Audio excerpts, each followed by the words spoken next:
মুসা আলাইহিস সালামকে আল্লাহ তাআলা ওহী পাঠাইলেন। আল্লাহ তাআলা বলে, মুসা যাও, মরুভূমির ভেতরে একটা আমার প্রিয় বান্দা মারা গেছে, জানাজা তোমার পড়া জিম্মাদারি। শুধু একা পড়বা না, বনি ইসরায়েলের প্রতি নির্দেশ জারি করো।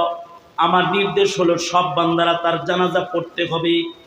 পয়গম্বর মরুভূমিতে যায়, দেখে রাখাল একটা মরে রয়েছে, ছাগলগুলো আশপাশে আছে। রাখালকে কাঁধে করে পয়গম্বর মরুভূমির থেকে মহল্লায় দিয়ে এসেছে, নিজের হাতে ধৌত করেছে, গোসল দিয়ে জানাজার জন্য তৈয়ার করে এলাকাবাসীকে ডেকে বলে, আল্লাহর একটা প্রিয় মারা গেছে, আল্লাহর নির্দেশ তার জানাজা পড়া, আয় তার জানাজার নামাজে হাজির হয়ে যা।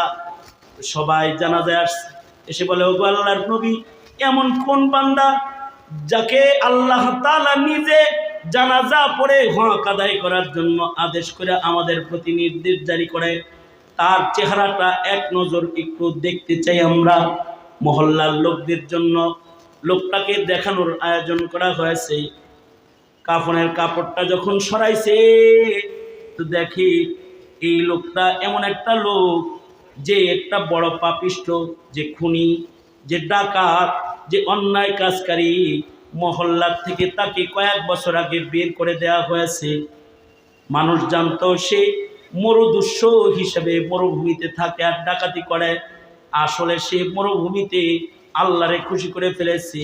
লোকেরা বলে, হে পয়গম্বর, এই লোকটা তো বড় অপরাধী, যাকে বনি ইসরায়েল থেকে বের করে দিয়েছিলাম, সে কেমনে আল্লাহর এত মাহবুব হইল?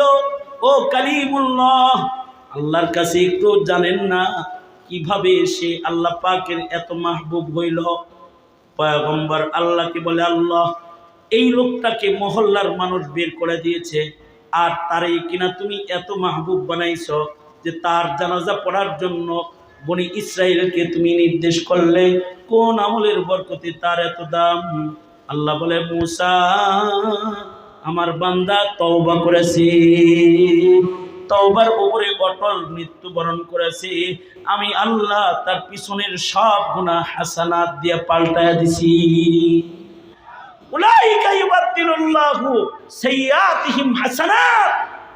কেউ যদি খালিস তওবা করে তো তার পিছনের সব গুনাহ মাফ।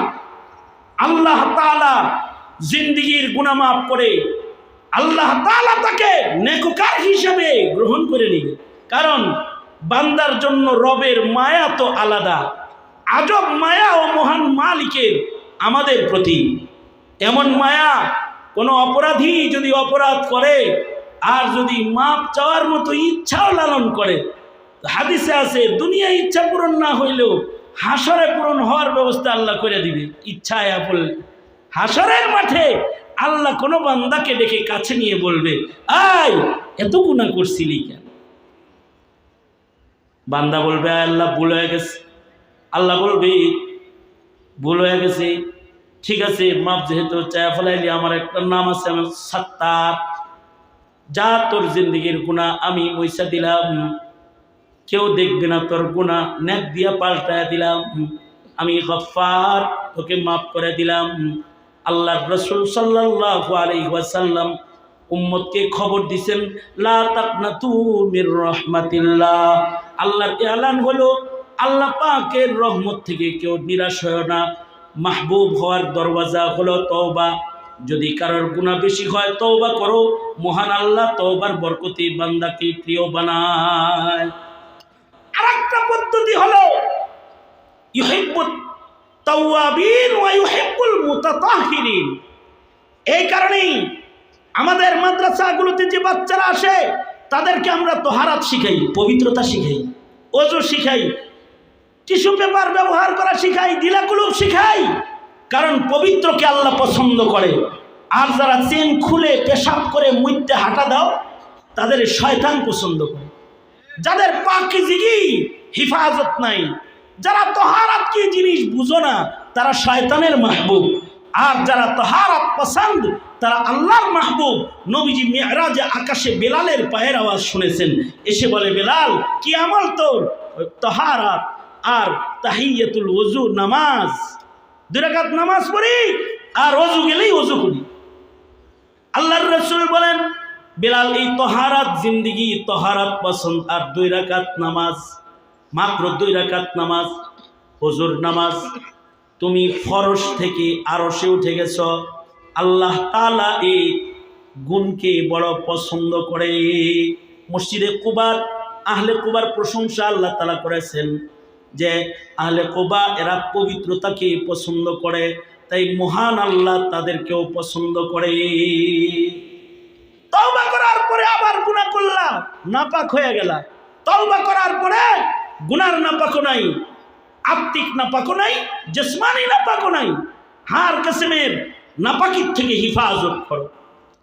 আর আল্লাহর মাহবুব হওয়ার আরেকটা রাস্তা হলো ইত্তিবায়ে সুন্নাহ। টুপি পরো, পাঞ্জাবি পরো, দাড়ি রাখো।